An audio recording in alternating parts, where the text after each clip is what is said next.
Sir, அந்த இளமதியோட அப்பா நம்ம கிட்ட சரண்டர் ஆக வந்திருக்காரு. என் பையன் அசோக அப்படி பண்ண பரமன நான் இன்னைக்கு பழி வாங்கிட்டேன். சரி, இவரை லாக்அப்ல உட்கார வைங்க. ரிஷி, பரம ஹாஸ்பிட்டல்ல அட்மிட் ஆயிருக்கான். மேடம், இப்பதான் எனக்கு விஷயம் தெரிஞ்சது. இந்த வேலைய யார் பண்ணிருப்பாங்கன்றத நம்ம கண்டுபிடிக்கணும். பரமனுக்கு அப்படி பண்ணது யாருன்னு தெரிஞ்சிச்சு மேடம். அது வேற யாரும் இல்ல, குமரேசன். அவரே ஸ்டேஷனுக்கு வந்து சரண்டர் ஆயிட்டாரு. குடும்பமா பிளான் பண்ணி என் பையனை பழி வாங்கிட்டீங்கல்ல, உன் அப்பா குமரேசன் தான் என் பையனை இப்படி பண்ணது. எனக்கு இதை பத்தி எதுவும் தெரியாத, என்னால இதை நம்பவே முடியல. என் அப்பா நிச்சயமா இதெல்லாம் பண்ணிருக்க மாட்டாரு. நீ சொல்லாம உங்க அப்பாக்கு எப்படி பரம துபாய்க்கு போறது தெரியும்? கரெக்டா பரம எங்க இருக்கான்ங்கறத தெரிஞ்சுட்டு போய் இப்படி பண்ணிருக்காரு. அவனை துபாய்க்கு போக விடாம பண்றதுக்கு நீ என்னெல்லாம் வேலை பார்த்த, அது நடக்கலன்னதும் உங்க அப்பா இப்படி பண்ணிட்டாரா?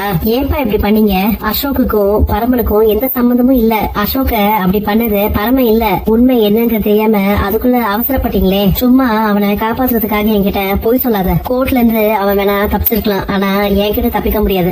என் பையனை அப்படி பண்ணதுக்கு நானே தண்டனை கொடுத்துட்டேன். அப்பாவை காப்பாற்றுறதுக்கு வேற எதுவும் வழி இருக்கா? பரமனுக்கு எதுவும் ஆகாம இருந்தா உங்க அப்பா தப்பிச்சுப்பாரு. அவனுக்கு ஏதாச்சும் ஆயிடுச்சுன்னா உங்க அப்பாவை காப்பாற்றுறது ரொம்ப கஷ்டமா? நீங்க கேக்குற பிளட் குரூப் 4 பேர் கிட்ட மட்டும் தான் இருக்கு. அதுல 3 பேர் போனே எடுக்க மாட்டேங்கிறாங்க. சிஸ்டர், எனக்கு இவங்களோட நம்பரும் அட்ரஸும் கொடுங்க. நான் நேர்ல போய் அவங்க கிட்ட பேசி எப்படியாச்சும் கூட்டிட்டு